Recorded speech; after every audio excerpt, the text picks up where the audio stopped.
Welcome to Minority Matters. I'm your host, Sylvester Smith. America is a nation of demographics. Gender, race, socioeconomic. There are many lines that can either unite or divide us. Today we're talking about diversity, especially as it relates to our public institutions. How important is diversity, and what steps are appropriate when seeking to achieve it? Joining me are Michael Hunter Swartz, Dean and Professor of Law at the William H. Bowen School of Law at the University of Arkansas at Little Rock, Mr. Corey Childs, who is a practicing attorney and a graduate of the Bowen School of Law, and Dr. Lermon Chapman, Professor of Sociology at Philander Smith College. Gentlemen, thank you so much for joining me today to talk about this very important topic. And I have to say, just as a point of personal privilege, I'm swelled with pride because I am an alum of both your institutions. I'm an undergraduate at Philander Smith College and my Juris Doctor at the Bowen School of Law. So let's talk about diversity. Is diversity still important today? And I think I'll start with you, Professor. As I've intimated in our previous conversation, I think it's absolutely necessary today. We haven't achieved the kind of equality that we started out to achieve when we introduced affirmative action. And as a consequence, all our institutions and all of us who are interested in fairness need to see the need for it and do all in our power to make certain that the equality we talk about could be experienced in reality. Corey? Yeah, I totally agree with Professor Chapman. It's definitely something that's still necessary until we've reached that critical mass in all areas of society, and I don't judge that by simply having an African American president. I think we need to look at all areas of the society from top to bottom, and once we've reached that critical mass, then we can discuss whether it's necessary, and I'm sure we're a long way off from that. I agree. I think at this point we are still in a society where, for example, in Arkansas, 8% of the population is African American males, but they make up 40% of the prison population and 60% of the death row population.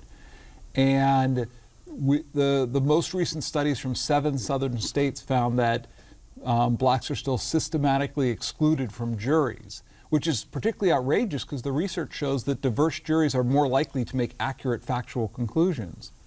And so when we are that far off, we have one district attorney in the entire state that isn't white. So we are that far off from any kind of genuine equality. We definitely need to be still thinking about diversity issues. Well, you know, as we start getting into the meat of this discussion, one of the roles I always play is that of devil's advocate. And since there's no one here at the table that feels differently, I'm going to have to challenge you gentlemen. And I'm going to start with you, Professor. I wrote down something you said. You said we have not achieved the kind of diversity we sought out when affirmative action was created. Well, the first affirmative action program federally that I can think of was the federal purchasing set-aside that was created during the Nixon administration by President Nixon. Well, here in 2014, we have an African-American president, as Corey pointed out. So when there's an African-American that holds the most powerful office in our country, arguably the most powerful position in the free world, how can we say that we haven't achieved our goal when it comes to diversity? Because at present, too many minorities, this is African American, Hispanics, women, Asians, they are far removed from the kind of equality that the dominant culture experiences. As a matter of fact, one point I observed while thinking about this topic had to do with the number of spaces available to individuals of the dominant culture who went to Ivy League colleges. Certain spaces are reserved for them. and about 40% of those spaces are already prepared for those children of individuals who make great contributions to those colleges or who attended those colleges.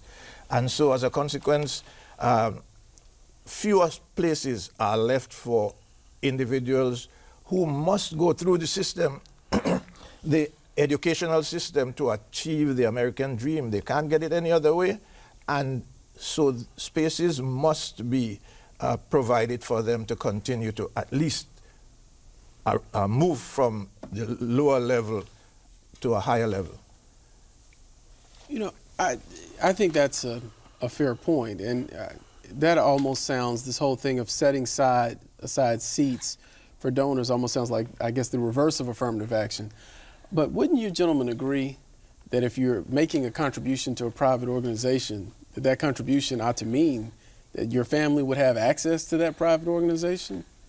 You know, in the example he used was a private school that maybe someone made $1 million contribution, but in exchange they want a seat for their child or grandchild. I mean, is that just not, does that not make sense? Does that not sound equitable? Well, no, it's unfair to be able to buy privilege, as you state, because there are so many that can't buy the same privilege. There you go. So you're creating, you're exacerbating, you're increasing the problem, you're multiplying the problem if you continue to allow that. And I think that it sort of kills the myth that things are being decided aside from affirmative action programs solely based on merit. And it's striking to me that all we've just decided is that money merit is just as good as, you know, capability merit. And for me, that feels irrational. Let me just read the statement as I put it together when I was thinking about this program. It says here that it is interesting to note that a number of positions at these prestigious institutions are granted to persons simply on the basis of the fact that they already occupy elite positions by birth. Sociologist Jerome Carabel estimates in a recent analysis of admission policies by Ivy League institutions that as many as 40% of the current admission slots for these schools are reserved for the children of former graduates and donors. These reserved positions are called legacies. And I'm saying that legacies are a sort of affirmative action program for the rich. So if they have it and we, the poor, have been handicapped for so very long, then you see the need for affirmative action to continue to see if we can level the playing field. Okay, well, let's take a step back for a moment. And I'm definitely going to want to come back to your point. Let's talk about what affirmative action is. I mean, what is it, gentlemen? What is affirmative action? It's, well, I don't know, because I was thinking about it, so I can talk, so anybody else can jump in. See, it's mandated, government-mandated programs directing schools, businesses, and other social organizations to take proactive measures to address racial, ethnic, and gender imbalances within their respective populations. That's what it is, you see. Well, and I just want to add to what Professor Chapman said. Nobody's disputing that there's been a history of discrimination against certain groups in this country. You rarely see that disputed anymore. So what Professor Chapman, the definition he gave, is meant to address that we all agree existed at one time, to help those that have been historically underrepresented. And to some degree or another, I think the one sort of nuance I would add to what Corey said is that I think that we still have those problems. We still have such a problem with our standardized testing that 800 colleges in this country, including really well-known places like American University, Wake Forest, they've abandoned standardized testing as a method for admissions. Why? Because they realize that it's not producing rational results that correlate with student grades. And just so you know, in law school, the testing's even worse than the SAT or the ACT in terms of predicting performance. Well, I would certainly have to agree with you there. I remember taking the LSAT, and I will never forget, one of the questions was, these 5 people get on a train. Person 1 has to sit next to person 3.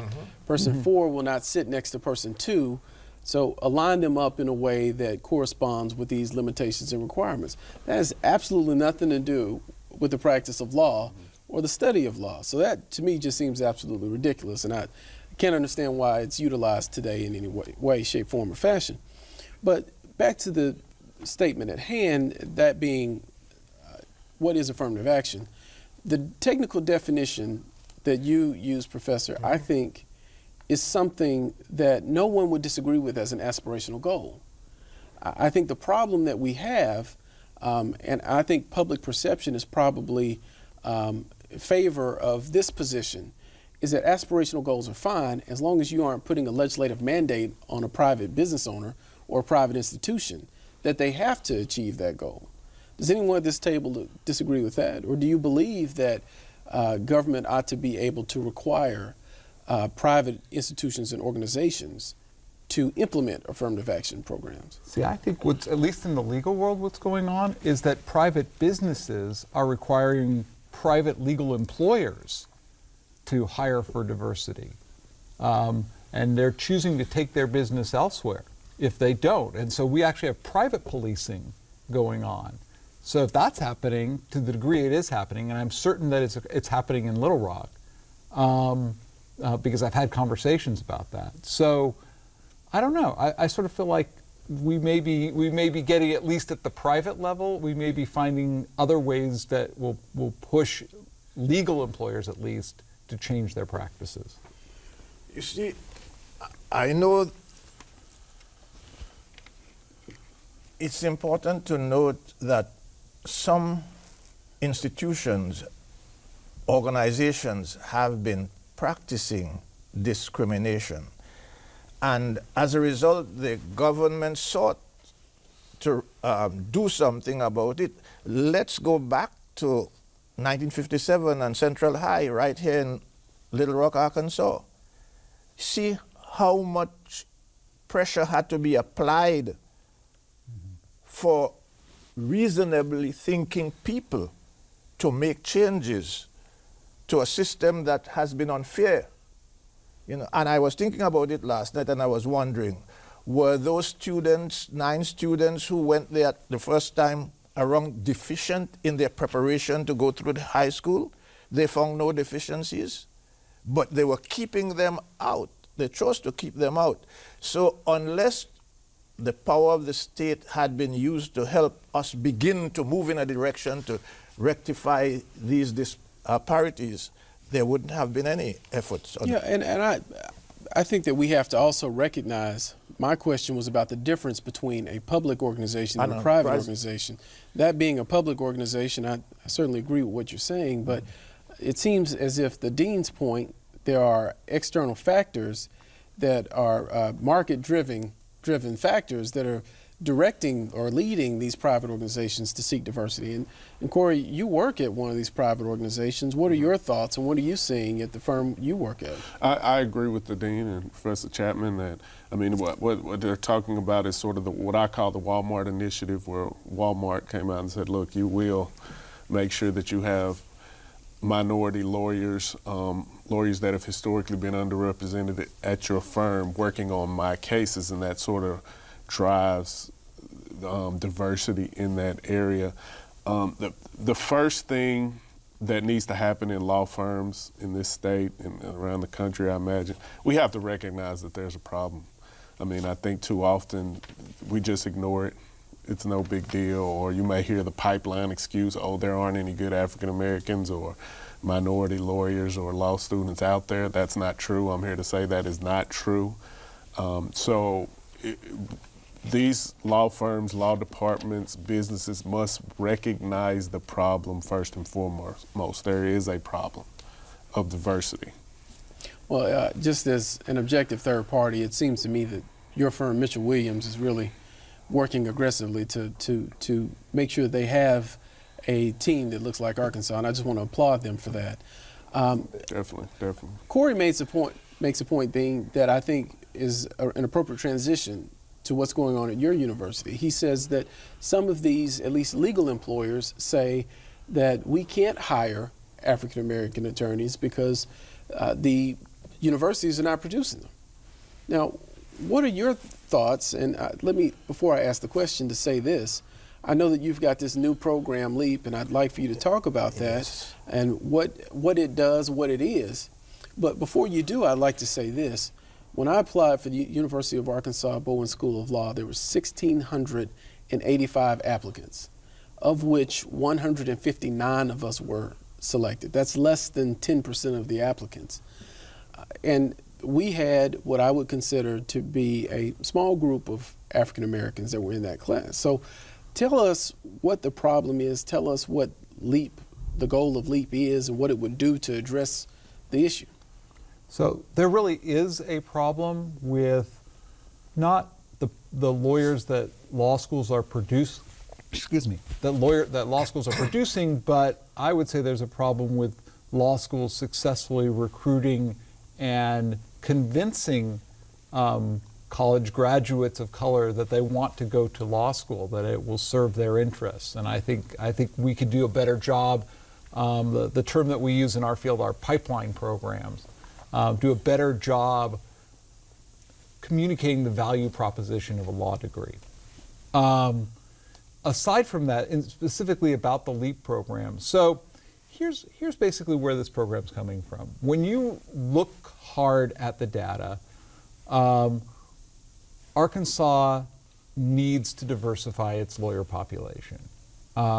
We are still way behind the national level of diverse lawyers, and the national level is there are half as many lawyers of color as there are people of color in this country by percentages.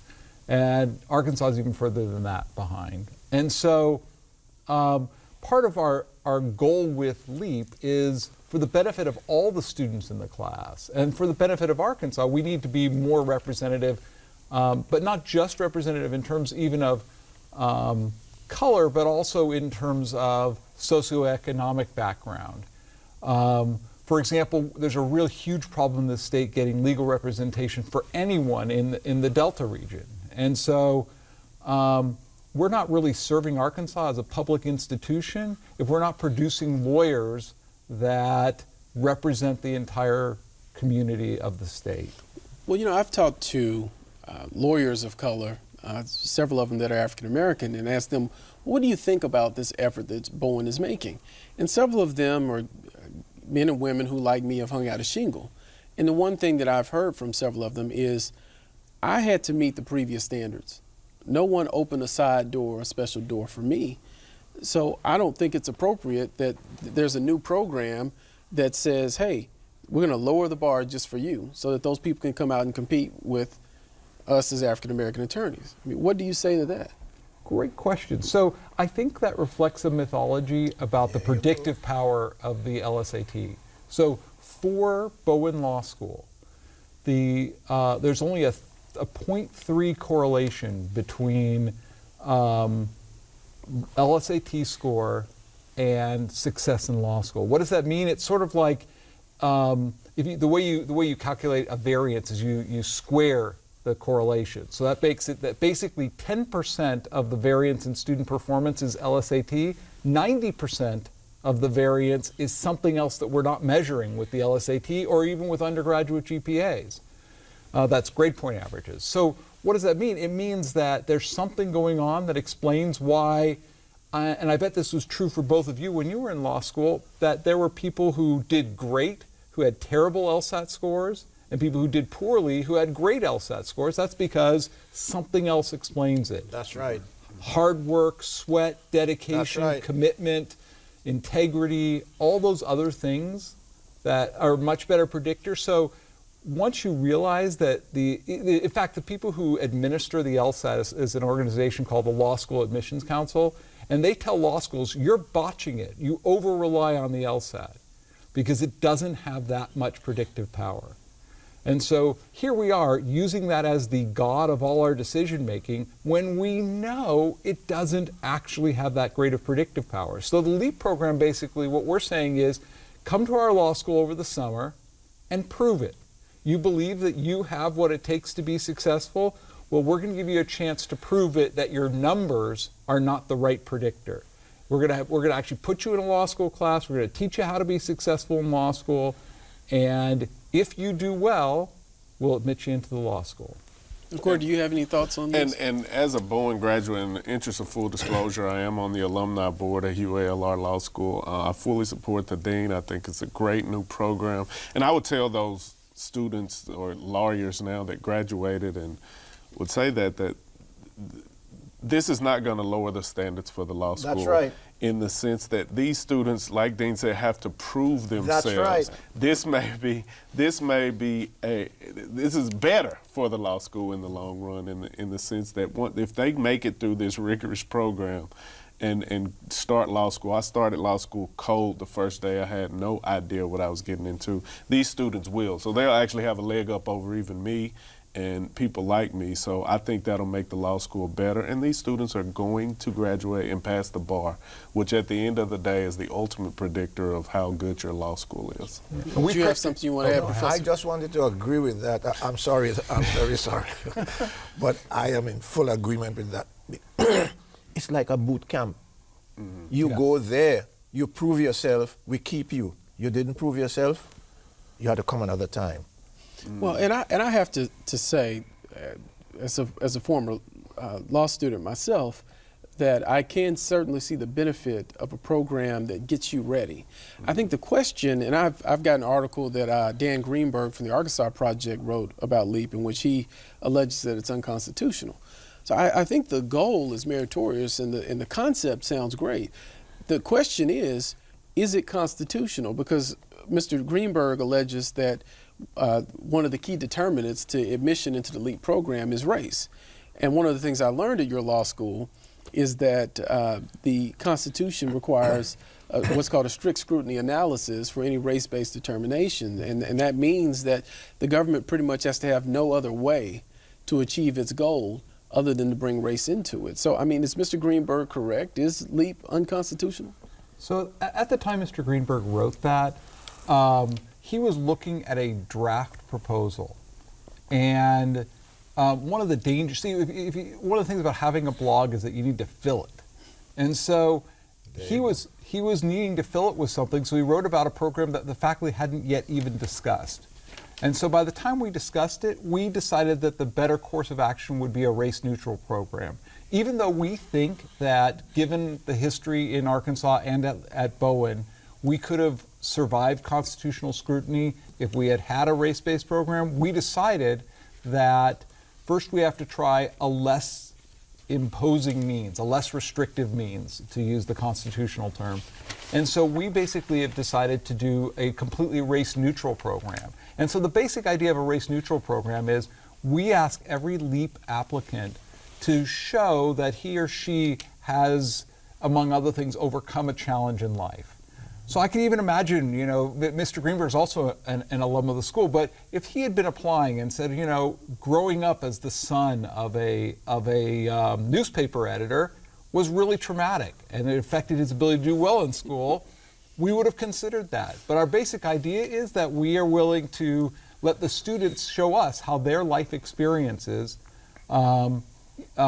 justify us not taking their numbers as seriously as we would have otherwise taken them. And just to add, just a small quick point, how about growing up in the Delta and how that may have affected you? You come to law school, go through this program, graduate, and then you go back to the Delta and fill in some of those gaps that are underrepresented. Lawyers aren't over there, so. Yes, absolutely. One of the other things the applicants will be demonstrating is their community service history. So are they people who have actually gone out there and served their communities, so that if we're taking a gamble on them, we're taking a gamble on somebody that is a good bet to go and serve their communities later. Now let me ask you this, Dean, and again, my role is to play devil's advocate, and I'd like to be fair even to the folks who aren't here. Is it not fair to say then that if the assertions that Mr. Greenberg made were based on an early draft, that potentially without his criticism maybe the final program would look like that early draft. I mean, is that not fair to say? I probably, you were a law student, so you've met law faculties. I'm not sure that there are a lot of faculties, probably not a lot of college faculties, that would let themselves be influenced by a blogger in making their decisions. They're pretty independent-minded folks. I'll give you that. And I would be willing to bet all the money I have that it wasn't Mr. Greenberg's article that generated the change. It had to do with the normal faculty deliberation process. In fact, the person who led the initial sort of let's rethink this discussion was actually a former dean of the law school, John DePippa, who's a constitutional scholar. And he basically said, I looked at the constitutional cases and I'm thinking, you know, we should probably do the more conservative route so that no one can make a possible argument that this is unconstitutional. Well, unfortunately, and I know this is hard to believe, but we're out of time. This is a great conversation. I think what we've come out with is that diversity is still a meritorious goal and that there are still challenges.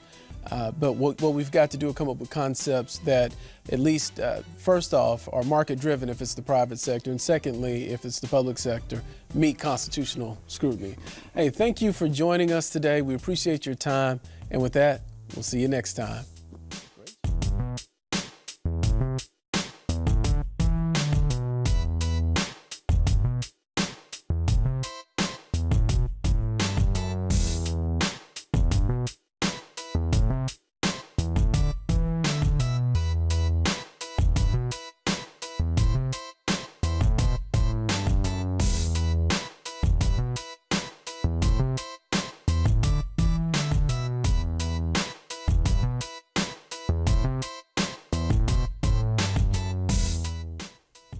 Learn the address. Join me and other Arkansans in taking the challenge. Record your version of the Gettysburg Address to be featured online in this national project. Visit aatn.org/learntheaddress to submit your video. And tune in April 15th to watch Ken Burns' The Address.